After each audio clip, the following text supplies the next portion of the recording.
جب دکانیں ہیں وہاں پہ انہوں نے اشتہار بازی شروع کر دی. مثلا آپ جہاں جا کے پیمنٹ کرتے ہیں دکاندار کو, اس کے بالکل پیچھے اس کو ہم پاور وال کہتے ہیں, بڑے اچھے طریقے سے لائٹیں جلا کے تو ایک تختہ لگایا جاتا ہے جس کے اندر سگریٹ کی ڈبیاں رکھی جاتی ہیں تاکہ لوگوں کو اٹریکٹ کیا جائے. اسی طریقے سے شیلف جو ہوتے ہیں وہاں پہ جہاں پہ ٹافیاں پڑی ہوئی ہیں جو بچوں نے جا کے لینی ہے, اس کے ساتھ بڑے اچھے طریقے سے اس کو سجا کے ڈبیوں کو رکھا جاتا ہے پچھلی سائڈ پہ ہر جگہ پہ. تو انہوں نے وہاں پہ یہ اشتہار بازی شروع کرتے.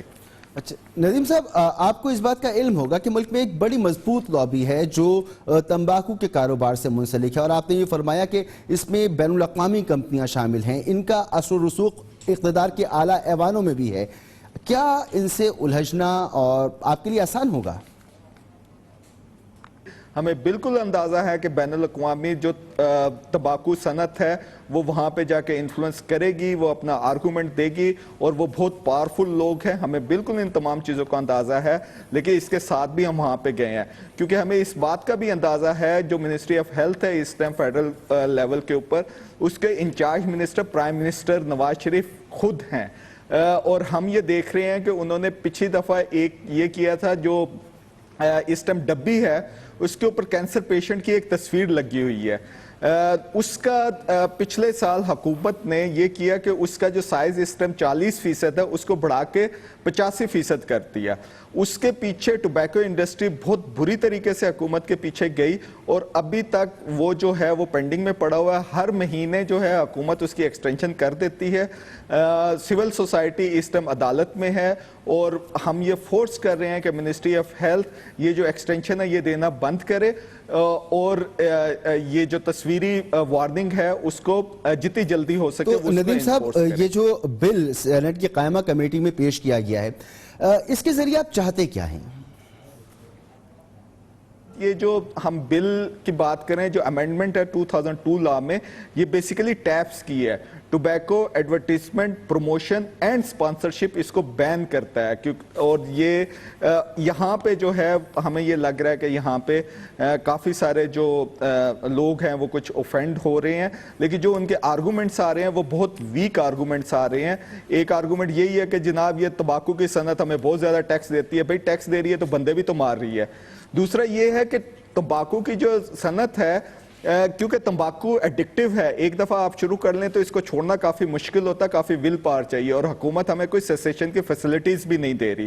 لہٰذا یہ تمباکو کی صنعت کیا کرتی ہے کہ بچوں کے پیچھے جاتی ہے. جب ان کا ڈیولپ کنٹریز کے اندر ریگولیشنز بچوں کے حوالے سے سخت ہوئی ہیں تو یہ اب اس ترقی پذیر ملکوں میں آگئے ہیں, جس میں پاکستان بھی ہے.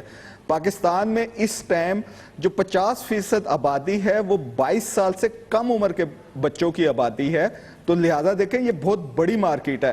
اچھا ندیم صاحب, یہ فرمائیے کہ آپ ٹھیک کہہ رہے ہیں کہ بہت سی بیماریاں پھیلتی ہیں, دل کی بیماری ہو, کینسر کی بیماری ہو, اس کی وجہ سے آپ کے صحت کے حوالے سے, پبلک ہیلتھ کے حوالے سے آپ کے ٹارگٹس کیا ہیں؟